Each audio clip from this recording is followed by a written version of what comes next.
पहली सुर्खी आज छत्तीसगढ़ के नारायणपुर जिले से है। यहाँ एक नक्सल हमले में आईटीबीपी के 2 जवानों की मृत्यु हो गई।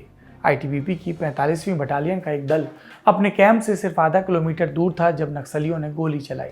नक्सली इस हमले के बाद कम से कम 1 राइफल, 2 बुलेट प्रूफ जैकेट और 1 वायरलेस सेट लूट कर ले गए। अगली सुर्खी टीकाकरण के मोर्चे से है और इसमें एक अच्छी खबर भी जुड़ी है। Central drugs standard control organisation की सब्जेक्ट एक्सपर्ट कमेटी ने भारत में एक और टीके के आपात इस्तेमाल को अनुमति दे दी है। ये जाइडस कैडिला का टीका है और इसके 3 डोज होंगे। दिलचस्प बात है कि इसके लिए सिरिंज का इस्तेमाल नहीं होगा। इसमें टीके को त्वचा की परतों के बीच दिया जाता है। जाइडस कैडिला एक भारतीय कंपनी है। अब आप लोगों को लग रहा होगा कि ये कौन सा टीका है जो त्वचा की परतों पर दिया जाएगा और सूजी नहीं लगेगी। एक हमारे प्रोड्यूसर महोदय हैं जो शो को लिखते हैं, सुरेश जी, उन्होंने बताया कि जेट इंजेक्टर टाइप की कोई टेक्निक होती है, त्वचा पर हल्का सा दाव पड़ता है और दवाई भीतर चली जाती है, गुच्छता नहीं है सुई की तरह। चलिए अच्छा है, जिनको सुई से डर लगता है वो भी टीका लगवा लेंगे, पर लगवाइएगा जरूर। तीसरी सुर्खी सोनिया गांधी की मीटिंग से। उन्होंने विपक्षी दलों की मीटिंग बुलाई। 15 विपक्षी दलों के नेताओं को वर्चुअली जोड़ा। न्योता गया था बंगाल की मुख्यमंत्री ममता बनर्जी, तमिलनाडु के मुख्यमंत्री एम के स्टालिन, महाराष्ट्र के मुख्यमंत्री उद्धव ठाकरे, एनसीपी प्रमुख शरद पवार समेत कई विपक्षी नेताओं को। बीएसपी और आम आदमी पार्टी, उन्हें न्योता नहीं मिला। पूर्व में भी इन दोनों पार्टियों ने विपक्षी एकता की गोलबंदी से खुद को दूर रखा। बसपा वालों से पूछा गया तो बोले, अलग अलग राज्यों में हमारे विधायकों को तोड़ती है कांग्रेस, अब हमको बुला रही है। वैसे न्योता न मिलने से याद आया, कांग्रेस नेता कपिल सिब्बल ने 9 अगस्त को एक डिनर पार्टी रखी थी। इसमें भी कई विपक्षी नेताओं ने हिस्सा लिया था। हालांकि गांधी परिवार को इसके लिए न्योता नहीं मिला था। इस मीटिंग में हुआ क्या?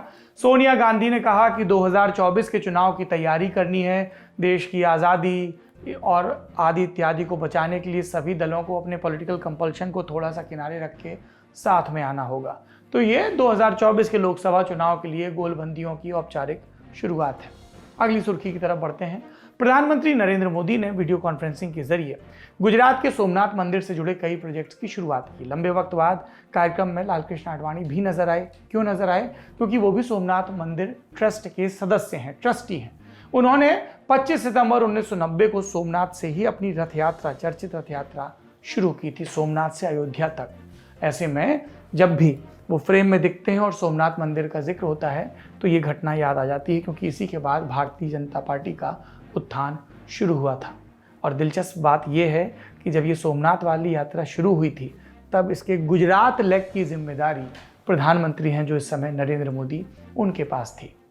सोमनाथ मंदिर के इन नए प्रोजेक्ट्स के बहाने आतंकवादियों पर निशाना साधते हुए नरेंद्र मोदी ने कहा कि दहशतगर्दी के दम पर साम्राज्य खड़ा करने वाले मानवता को ज्यादा दिन तक दबाकर नहीं रख सकते।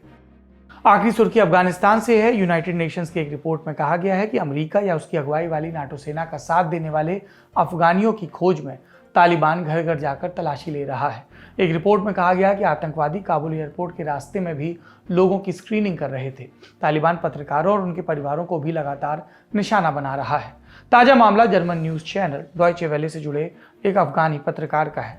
तालिबान ने पत्रकार के परिवार के एक सदस्य की हत्या कर दी, दूसरे को गंभीर रूप से जख्मी कर दिया। कुछ मीडिया रिपोर्ट्स में कहा गया था कि तालिबान ने कंधार और हेरात में भारतीय काउंसलेट की तलाशी ली और दोनों जगह पहुंचकर दस्तावेज खंगाले और वहां जो कारें खड़ी थी वो भी ले गए। इतने तो चोटे टाइप के हैं, कैसे ही चलाएंगे देश। हालांकि इंडिया टुडे ने सूत्रों के हवाले से लिखा है कि भारतीय दूतावास के स्थानीय कर्मचारियों का कहना है कि तलाशी और तोड़फोड़ जैसी घटना नहीं हुई, कार तो पक्का ले गए हैं।